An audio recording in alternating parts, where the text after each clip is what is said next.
are to high school anime girls all day. However, one day, he gets hit by a truck-kun and meets a thick goddess who gives him a quest to save the entire world. Kazuma agrees, but on a condition that the goddess will let him get freaky with her after he saves the world. Yeah, boy. A shut-in boy decides to go outside and touch grass for once, or rather, to get a limited edition of an online game that's going on sale today. After a 5-hour trip, he finally returns with his prize. But as he walks a bit faster to get away from the sun, he sees a girl from his school go right in the way of a truck, runs in and pushes her off the path, getting caressed by the truck in the process. As he wakes up in a weird space, a girl with a very short dress tells him that he passed away. He asks the lady if the girl he pushed out of the way survived, and the lady says that yes, but she would have survived anyway. She laughs and explains that what he thought was a truck was actually a tractor, and he passed away from shock, and then he wet himself too, and even the doctors laughed at him. After the boy understandably has a crash out over this, she introduces herself as Aqua, a goddess that guides young souls to the afterlife. She offers him two choices, to either reincarnate or go to the afterlife, but warns him that there's nothing to do in heaven anyway. But then she starts describing a world where a villain called the Devil King threatens the peace of the world, and the population is declining since a lot of people straight up refuse to reincarnate. She then offers to reincarnate him into that world with a bonus of keeping his memories and even having a shiny new special ability or a piece of equipment to make a change for the better in the declining world. The boy asks if he'll have to learn the local language, but the goddess pulls out a book and quickly explains that she can overload his brain for a moment to learn it instantly. But there is a tiny microscopic chance that this will make his brain explode. Good thing it's not math. Anyone going into that world would be finished. He's dubious about all this, but then she moves on to making him pick a special ability or equipment. As he looks through the list, she hurries him up, saying that he'll be a shut-in there too anyway, which causes him to get upset and say that he will choose her to go with him. Little does he know this will bring him a lot more trouble. An angelic girl suddenly appears and says that this does not break the rules, bidding the shocked Aqua a farewell. She screams that she has no fighting ability to speak of, just the power of healing, but it's just too late, and as the boy cackles from pulling one over Aqua, the angel lady says that if they defeat the Demon King, they will get any of their wishes granted. And with this, the two finally get sent to their destination. They find themselves at Axel, the town of beginning adventures. The boy gets excited seeing a completely different magical world. Meanwhile, Aqua prays for this man's downfall. When he says that she should stop acting crazy and give him some starting gear, she grabs and shakes him, scaring passers-by, shouting that she can't go back and doesn't know what to do now. The boy says that there must be a guild around since it's such a video game-ish world, and asks Aqua where it is since she's a goddess. But she doesn't know everything about this world, so he just gives up on the useless goddess and moves on. When they finally find the guild, a guy inside calls her clothes weird and says he hasn't seen them before, but is friendly enough to point them to the reception desk. Aqua is impressed by the boy talking with the man smoothly and wonders why he was a shut-in with no friends or girlfriends, prompting the boy to get angry once more. When they get to a reception desk, they find out there's a registration fee, and the useless goddess didn't arrange anything for them since they left in haste. As they get to a table in the guild to reorient themselves, Aqua calls the boy unreliable after all, telling him that she's going to try something herself now. She approaches a priest and reveals that she's the object of worship for the religious order of Axis, the goddess Aqua, but the priest says he's from the Eris sect instead. Turns out Eris is a subordinate of Aqua, and the priest does lend them some money, but tells her not to impersonate a goddess, causing Aqua to have a little mental breakdown. The two return to the reception desk to put in the registration fee, and the receptionist explains that they will get a registration card to track how many monsters they've defeated, raise their level, and acquire new skills. She tells the boy to put his hand over the crystal that imprints his stats over the card and tells him to choose his class according to stats. When the process finishes, the receptionist reads the information on the card out loud, and we finally find out that the boy's name is Kazuma Satu. As for his stats, they're average across the board, with higher intelligence and luck, which prompts the receptionist girl to suggest that he should be a merchant instead. Put the fries in the bag, son. He's understandably upset, but just picks the adventurer class, which is the most common. It's the complete opposite for Aqua, because all her stats are high except abysmal intelligence and luck. The receptionist beams and says she can be anything except the wizard class, so Aqua decides on being an archpriest. A crowd gathers to marvel and praise her, messing up Kazuma's mood even more. Even then, he's excited about his new life of adventure. A montage ensues in which Kazuma and Aqua work hard as day laborers who sleep in the horse stables, and only after some time does Kazuma realize that this is definitely not what he signed up for. It seems like all the monsters nearby have been defeated, so there's no starting jobs for the two of them to do. But out of nowhere, Aqua says that they should get away from the town and finally find some quests to go on, even if they're still only level 1. As Kazuma is watching Aqua sleep soundly on the hay in the stable, he laments laments his current situation of being a low-rank adventurer. As Aqua wakes up, he scolds her for sleeping in until noon on the day they wanted to go on a quest, and then wonders why everything is so peaceful when the world is supposedly in peril. Aqua explains that this town is the farthest away from the Devil King's castle, so it's good for scrub adventurers, then gets up to finally get ready for the quest. The quest they've chosen is to slay 5 giant toads in 3 days, but it's not as simple as it sounds. As Kazuma runs away from the monster, Aqua laughs at him and demands to be treated with respect and reverence for her help, but the frog goes for her instead and almost eats her whole. Fortunately, or unfortunately, the frog stops moving while trying to eat Aqua, so Kazuma manages to rescue her. Aqua hugs Kazuma, but she's all slimy and upset, so she gathers her power and attacks another toad to cool off. She pulls out an impressive skill called God Blow, but it does absolutely nothing to the toad, and she gets swallowed again. At the end of the day, they manage to slay 2 giant toads. They get a middling pay for their progress and start thinking on what to improve while eating dinner. Kazuma thinks that as rookies they won't be able to find allies to recruit into the party, but Aqua thinks since she's an archpriest there will be interest in that after all. The next day, they put out a recruitment offer and waited near the board, but nobody came. Thinking that the requirement of having an advanced job is too much, Kazuma says that they should lower the entry point, but then a pipsqueak with a staff approaches, talking almighty. She calls herself Megumin and says she's an arch wizard, but then collapses out of hunger. When Kazuma asks why she wears the eye patch, Megumin starts saying it's a seal to suppress her extraordinary powers, then immediately dials back and says it's just for looks. Aqua says that since she has a red eye, she must be a crimson demon, and they're born with great magical talents. As they look through her ID card, they realize the odd girl is not lying, and she has a really high magic stat, so Kazuma finally treats her to some food. Later on, they finally go out on a quest, and Megumin says that she needs time to prepare her spell, so Kazuma and Aqua decide to distract the toad approaching them, while Megumin prepares to blast away the farther one. Aqua mentions she's a goddess out loud, and Kazuma tries to hide that fact by calling her crazy, so she gets pissed off and rushes in to attack the toad, only to get swallowed again. I imagine this is how League of Legends players feel. As Kazuma watches all this happening, Megumin finishes chanting her explosion spell and summons an impressive pillar of fire at the spot where the farther frog was. Another frog wakes up from a nap from all the commotion, but when Kazuma calls for Megumin, he finds her completely passed out on the ground. She explains that a spell with this power takes all of her magic and promptly gets swallowed by the woken up frog, so now Kazuma has to save both Megumin and Aqua. They come back to town all covered in frog goo, but at least they completed the quest. Kazuma asks Megumin to use weaker spells, but she says the explosion magic is all she can do. When asked why, she passionately explains that she loves explosion magic above all else, so even if her learning other magic would make quests easier, she's not willing to compromise.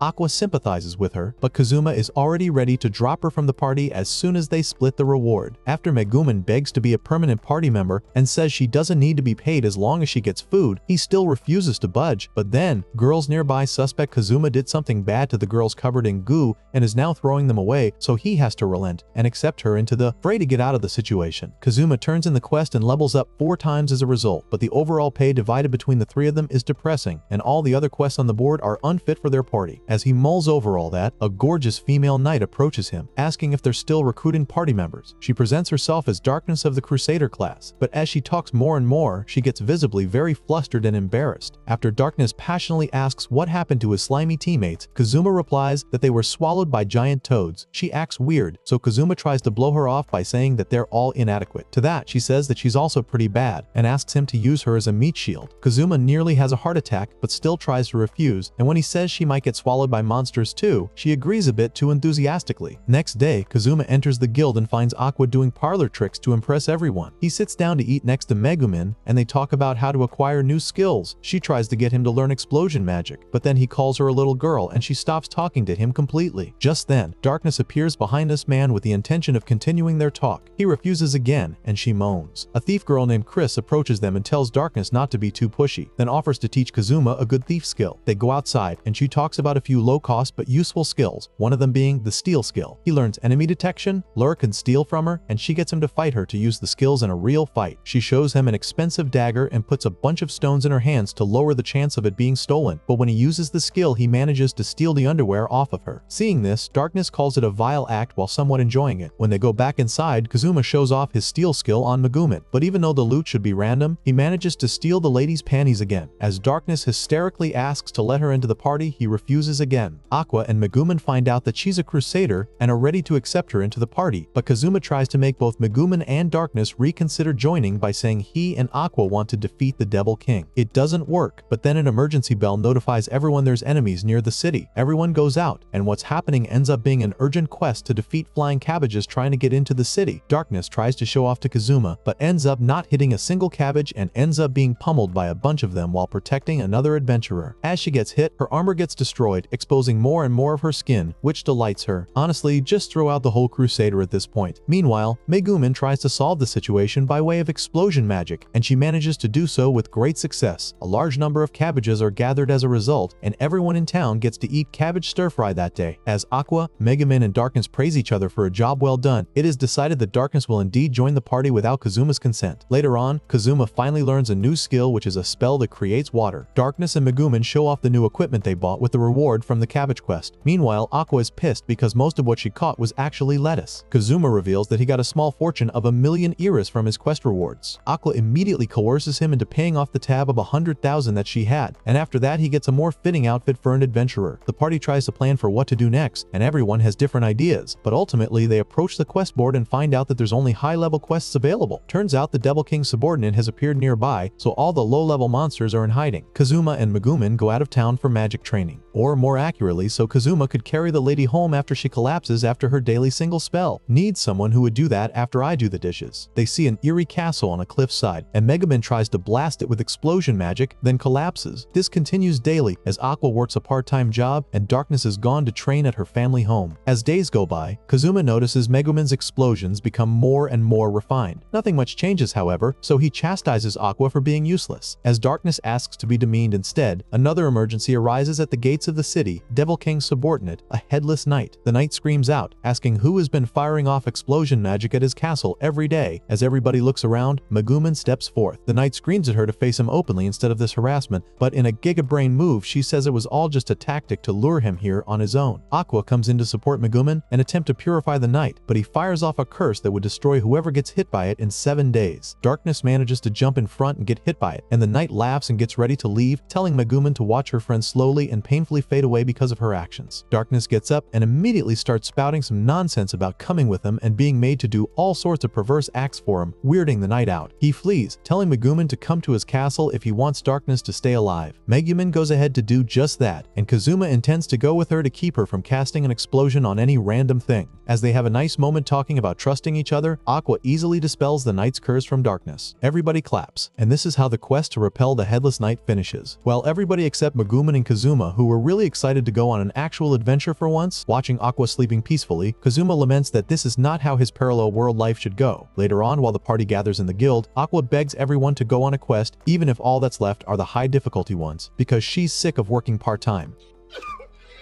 Relatable. Kazuma sends Aqua off to find a quest on the board, but swoops in and stops her when she pulls some insane quest from there. They end up choosing a quest to purify the town lake so the brutal alligators residing there would move to a different habitat, so the alligators won't hurt Aqua while she purifies the lake. They put Aqua in a cage. Now if only they could protect her from herself. While the rest of the party is located at a safe distance from the lake, they engage in light conversation. 2 hours in, the alligators finally notice the useless goddess in the cage and start attacking it. Aqua frantically tries to purify the water faster while the alligators play with the cage in all sorts of ways. Finally, 7 hours into the quest, the lake is purified and everyone approaches Aqua's cage. They call out to her, but she's unresponsive, only saying that she doesn't want to get out of the cage anymore, and not even everyone leaving the full reward to Aqua is enough to snap her out of it. Somewhere else, a party ruled by Mitsurugi Kyoya, another guy who reincarnated here after his demise in our world, is fighting an ancient dragon. He uses his cursed sword, Graham, to finish the dragon off once and for all. After they go back to the city, his party members start fighting over his attention, but all he's thinking about is the promise to save this world that he made to Aqua before he came to this world. Suddenly, he hears her voice again, and when he approaches her, he notices her being listless inside a cage and panics. Mitsurugi literally bends the bars of the cage to get to her, but it takes Kazuma reminding her that she's a goddess to pep up and get her cheer back. She doesn't recognize the guy at first, and when he asks what happened for her to be out here and in a cage, the brief explanation sends him into an even worse panic. He gets angry at Kazuma over dragging her along with him and letting her sleep in the stable, and then proposes that all the girls from Kazuma's party join him instead, and even be given full sets of high-quality equipment. The girls feel all the red flags in the world from that guy, so they all refuse. Mitsurugi proposes a duel with Kazuma to add Aqua to his party, and Kazuma immediately starts attacking and uses the steel skill to get his cursed sword and bomb bonks him with it, rendering the red flag guy unconscious. His party members pipe up, but he threatens them with using the steal skill to steal their underwear and leaves with the guy's sword as they run away, creeped out. I think Kazuma's making his reputation even worse. Next day, Aqua nearly cries because the cost to repair the broken cage costs her 2/3 of her quest reward, and then Mitsurugi appears again. He says that he's heard rumors about Kazuma stealing panties from girls and coveting them in slime, his nickname being Kazuma the Brute. Aqua attacks him with God Blow and forces him to pay the full quest rewards worth for bending the cage, so the simp does that immediately. Then, he asks Kazuma to return his sword, but Kazuma has already sold it off, so he storms off, his party members running after him. Then Darkness finally asks why the guy keeps calling her goddess, so Kazuma thinks that it might be time to reveal that she's actually a goddess. But when Aqua confirms as such, Darkness and Megaman don't believe her. Then, another emergency resounds throughout town, so they have to go to the gates at once. The Headless Knight is here again, and he's not happy about nobody coming to his castle. As he explodes with dark energy, Kazuma is just confused. Kazuma says that they're not coming to explode the castle every day anymore, but the knight points at Megumin and says she still comes by daily. As Kazuma pinches both her cheeks, she says that she couldn't stop after doing it so much, and it is found out that Aqua helped her out to get revenge for all low-level quests disappearing because the knight is here. The knight angrily presents himself as Verdia and asks why they haven't been seeking retribution for Darkness's supposed demise from the curse. Just then, Darkness comes up front, embarrassed from the attention on her. Absolutely flabbergasted, he says that he can easily defeat everyone in the city, but Aqua uses an anti-undead spell. He shrieks and falls to the ground like you when you stub your toe, and Aqua says that it didn't work as well as she hoped, to which Kazuma disagrees, saying it worked just fine. Verdia gets back up, but gets scared and summons a bunch of undead to fight for him. Aqua fires off a stronger spell at him, and he shrieks and falls again, but then tells his minions to slaughter everyone in the city. The undead all go for Aqua instead, subconsciously seeking salvation from a goddess. As she's running from the horde, she goes for Kazuma to help her, but now they're just running away together with no clear solution. Kazuma tells Megumin to prepare her magic and runs straight for Verdia, creating a situation where she can hit both the horde and the knight. She casts her explosion magic and leaves a smoldering crater, but it leaves her powerless, so she asks Kazuma to carry her on his back. Everyone is delighted, but Verdia comes back up from the crater still, laughing. He challenges them all to a fight. A bunch of random guys attack Verdia,